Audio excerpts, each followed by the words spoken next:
गॅदरिंगच्या मध्येच पोलिसाची गाडी बोलावं लागली. MGM कॉलेजच्या गॅदरिंग मध्ये झाला खतरनाक वाला विषय. महाराजांचं दर्शन घेतलं, निघालो कॉलेजकडे, कारण आज कॉलेजमध्ये गॅदरिंग होती. गेलं की पंक्या भेटला आणि बाकीची मंडळी पण. सगळं शूट करायचे म्हणल्यावर मित्राला घेऊन पुढे बसलो. आमच्या क्लास मधल्या मुलीनं पहिल्याच डान्सवर वातावरण सेट केलं.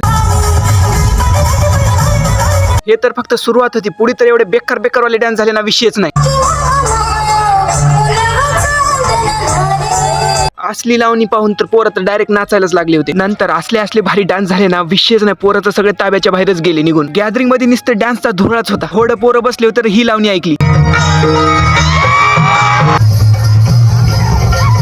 एवढे खतरनाक डान्स पाहून आमचा ऋषात नुसता धिंगाणा घालत होता. बाकी सगळं सोडून ह्याला शूट करायचं मन करत होतं. डान्स सोडून बाकी कल्यांना पण वाव देण्यात आला आणि हे परफॉर्मन्स पण जोरदार झाले. अजून गॅदरिंग 2 दिवस होती, त्यामुळं खूप काय बघा भेटणार होतं. अजून याच खुशीमध्ये आम्ही सगळ्यांनी मिळून डान्स असे जबरवाले मारले ना, विषयच हाड करून टाकला. पोरं नुसतं धुराळच करत होते डान्सची. म्हणून याला म्हणते MGM कॉलेज. पार्ट 2 बघा विसरू नका.